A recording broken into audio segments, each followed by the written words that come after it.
السلام على من لا نبي بعده ولا رسول بعده ولا معصوم بعده أما بعد فأعوذ بالله من الشيطان الرجيم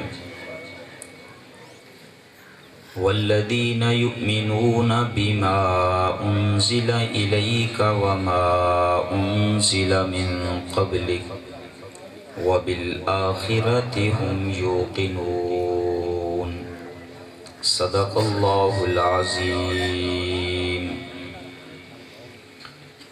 یہ آرزو ہے کہ اپنے آقا کو دھڑکنوں کا سلام لکھوں، نظر سے شبنم کے موتی لے کر میں ان کے قدموں کے نام لکھوں۔ میں ایک ادنا سا امتی ہوں، میں کیسے ان کا مقام لکھوں۔ خدا سے لفظ سحر عطا ہو تو پھر میں ان کا کلام لکھوں۔ پتہ نہیں یہ میری عقیدت ہے یا ان سے نسبت کا سلسلہ ہے کہ روضہ نہ جب تک دیکھ پاؤں بہشت کو نہ تمام لکھوں۔ سامعین ذی وقار، سامعین ذی قدر، دوستوں، ساتھیوں اور بزرگوں، آج آپ کے علاقہ میں برادر مکرم حضرت مولانا حبیب اللہ صاحب مدظل العالیہ، بھائی عبد الرحمن صاحب مدظل العالیہ کی حکم پر حاضری کا شرف حاصل ہوا۔ اللہ تعالیٰ ان احباب کی کوشش کاوش کو شرف قبولیت عطا فرمائے اور ہمارے لیے اور ان کے لیے ذریعہ آخرت اور نجات بنائے۔ آج کا یہ پروگرام عالمی مجلس تحفظ ختم نبوت کے زیر اہتمام منعقد پذیر ہے اور عقیدہ ختم نبوت کے تحفظ کے لیے تبلیغ اور پرچار کے لیے اس کو منعقد کیا گیا۔ سب سے پہلے سمجھنے کی بات تو یہ ہے کہ عقیدہ ختم نبوت ہے کیا؟ تو آپ آسان لفظوں میں یوں سمجھ سکتے ہیں کہ اللہ تعالیٰ نے انسانوں کی رشد و ہدایت اور فوز و فلاح، دنیا و آخرت میں کامیابی اور کامرانی کے لیے حضرت آدم علیہ السلام سے انبیاء علیہ السلام کا جو سلسلہ شروع فرمایا وہ حضور صلی اللہ علیہ وسلم پر مکمل فرما دیا۔ حضور نبی کریم صلی اللہ علیہ وسلم کی ذات اقدس پہ سلسلہ نبوت کی تکمیل کو ختم نبوت کہا جاتا ہے۔ اس کی اہمیت پروردگار عالم نے قرآن کریم کی 100 آیات، حضور صلی اللہ علیہ وسلم کی ذخیرہ احادیث میں 210 آیات اس عقیدے کی وضاحت کرتی ہیں۔ تو معلوم ہوا یہ عقیدہ قرآن کریم سے بھی ملتا ہے، یہ عقیدہ نبی کے فرامین سے بھی ملتا ہے، اور پھر حضرت علامہ مولانا انور شاہ کاشمیری رحمہ اللہ تعالی نے لکھا ہے کہ اس امت کا سب سے پہلے اجماع جس عقیدہ پر ہوا وہ عقیدہ ختم نبوت۔ اللہ نے قرآن کریم میں اس عقیدے کو بیان کیا، علماء کرام قرآن کی روشنی میں بیان کریں گے۔ نبی صلی اللہ علیہ وسلم نے اپنے فرامین میں اس عقیدے کو بیان کیا، علماء کرام بیان کریں گے۔ آئیے اہل سنت کے 4 اماموں کی طرف رجوع کرتے ہیں کہ وہ فتویٰ دینے میں، وہ مسئلہ بتانے میں کتنے محتاط ہیں۔ چاروں ائمہ میں سے بے نمازی کے بارے میں فتویٰ پوچھا گیا تو سب سے پہلے امام شافعی رحمہ اللہ سے پوچھا گیا کہ آپ بے نمازی کے بارے میں کیا فتویٰ دیتے ہیں؟ تو امام شافعی نے فرمایا جو نماز نہیں پڑھتا وہ کافر ہے۔ اور یہی مسئلہ پھر امام احمد بن حنبل سے پوچھا گیا تو انہوں نے کہا جو نماز نہیں پڑھتا وہ واجب القتل ہے۔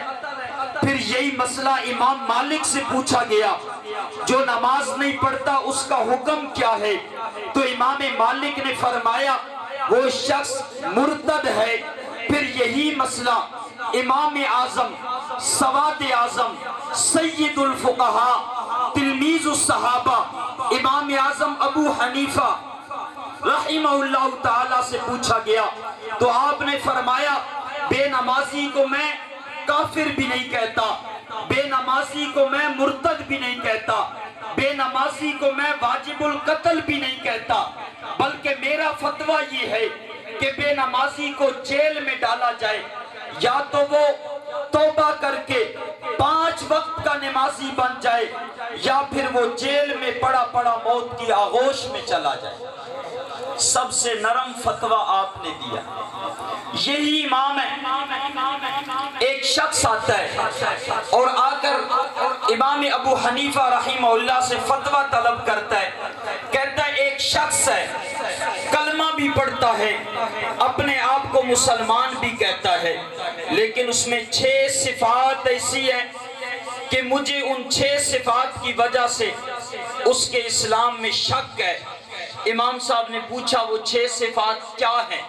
تو اس نے کہا پہلی صفت تو یہ ہے وہ یہودیوں کو بھی سچا کہتا ہے، عیسائیوں کو بھی سچا کہتا ہے۔ دوسری صفت یہ ہے وہ مردار بھی کھا لیتا ہے۔ تیسری صفت یہ ہے وہ نماز کبھی کبھی پڑھتا ہے، جب پڑھتا ہے تو رکوع اور سجود کے بغیر پڑھتا ہے۔ چوتھی صفت یہ ہے کہ وہ فتنے سے محبت کرتا ہے۔ پانچویں صفت یہ ہے وہ رحمت سے دور بھاگتا ہے۔ چھٹی صفت یہ ہے وہ یہ کہتا ہے مجھے جنت کا شوق نہیں، جہنم کا خوف نہیں۔ آپ بتائیے وہ مسلمان ہے یا کافر؟ 6 صفات کو ذکر کیا تو امام اعظم ابو حنیفہ رحمہ اللہ نے تھوڑی دیر سر کو جھکایا، قرآن اور احادیث کی تعلیمات میں غور و فکر کیا تو آپ نے سر اٹھا کے کہا وہ شخص کافر نہیں بلکہ پکا مسلمان ہے۔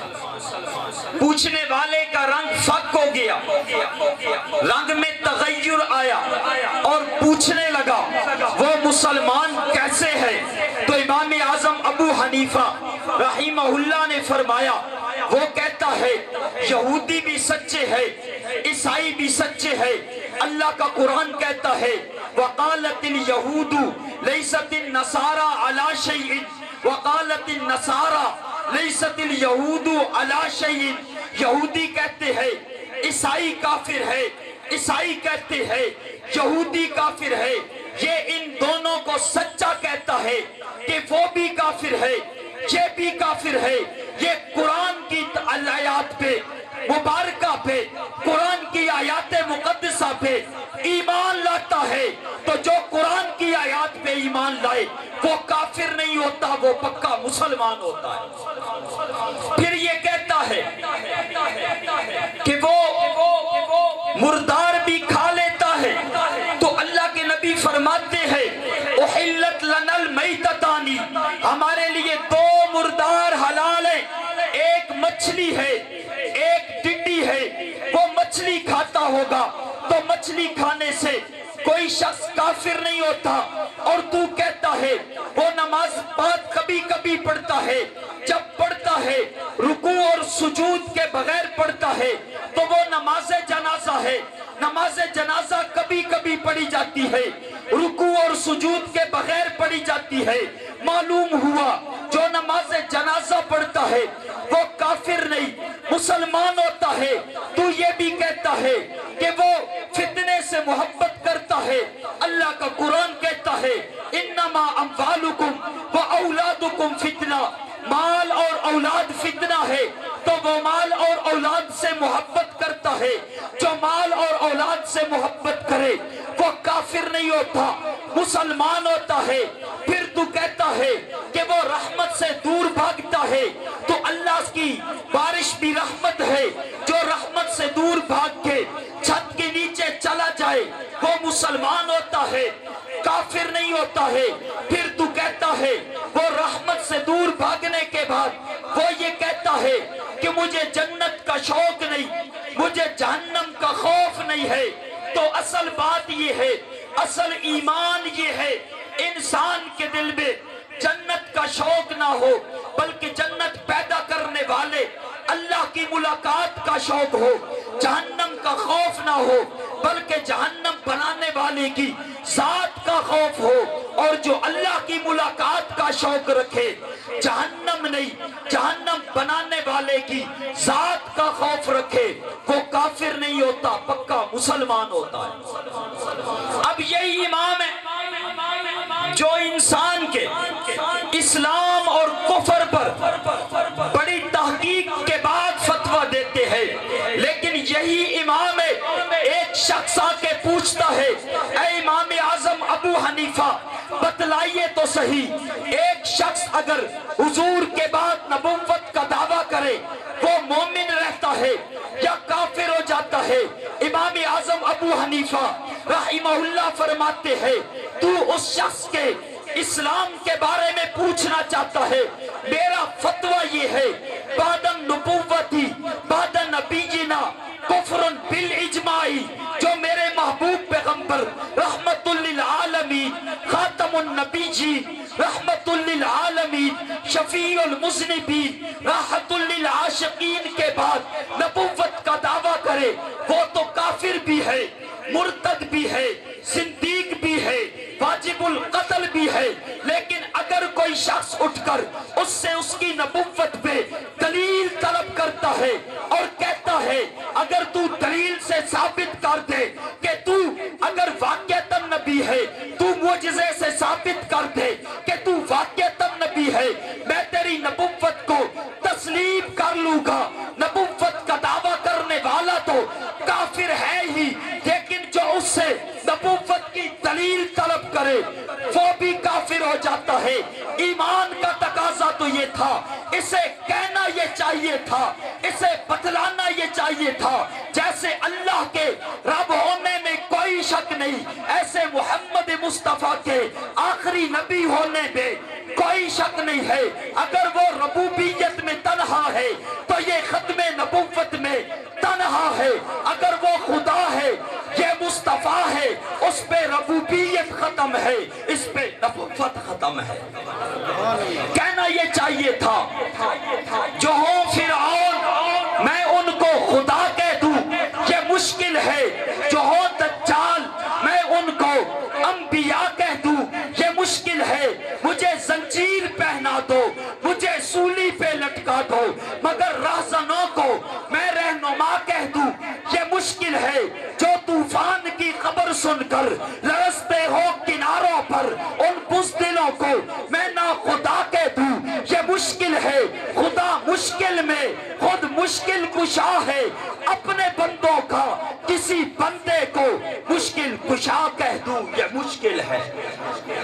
اللہ کے نبی صلی اللہ علیہ وسلم کی حدیث ہے، آخری بات اللہ کے نبی صلی اللہ علیہ وسلم فرماتے ہیں لو کان بعدی نبی لکان عمر، اگر میرے بعد کسی کے سر پہ تاج نبوت سجایا جاتا تو اس ذات کے سر پہ سجایا جاتا جسے میں نے بیت اللہ کے غلاف کو پکڑ کے مانگا تھا۔ اگر میرے بعد کسی کے سر پہ تاج نبوت سجایا جاتا تو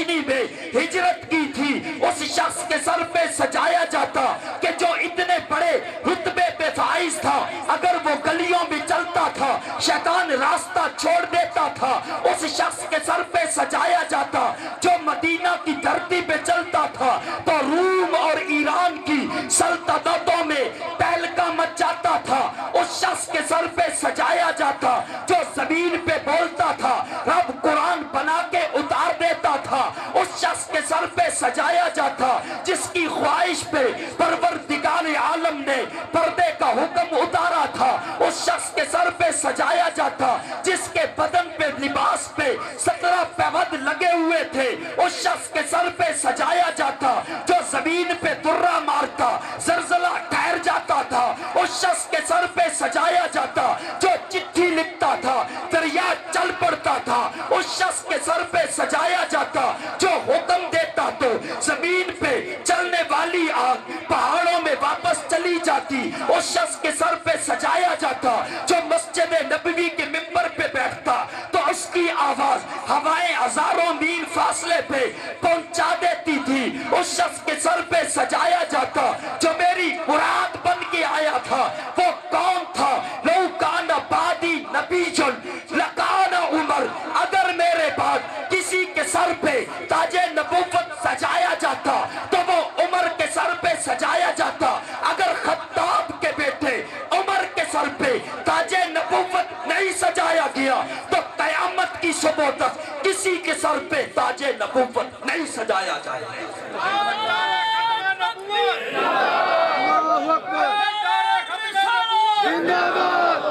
وہ آدھی دنیا کا حکمراں تھا، وہ حکمراں بھی مگر کہاں تھا، بپھرتی موجوں کے حق پرستوں کی سادہ کشتی کا بادباں تھا، بڑا مبارک ہے نام اس کا، ستاروں جیسا مقام اس کا، وہ ایک شاہین صفت مجاہد جو سوئے منزل روا دوا تھا، اوپرت سورج سے تاج مانگا سمندروں سے خراج مانگا، کسے خبر ہے کہ اس کا سکہ جہاں پہ جاری کہاں کہاں تھا، وہ نیک سیرت حیا کی خاطر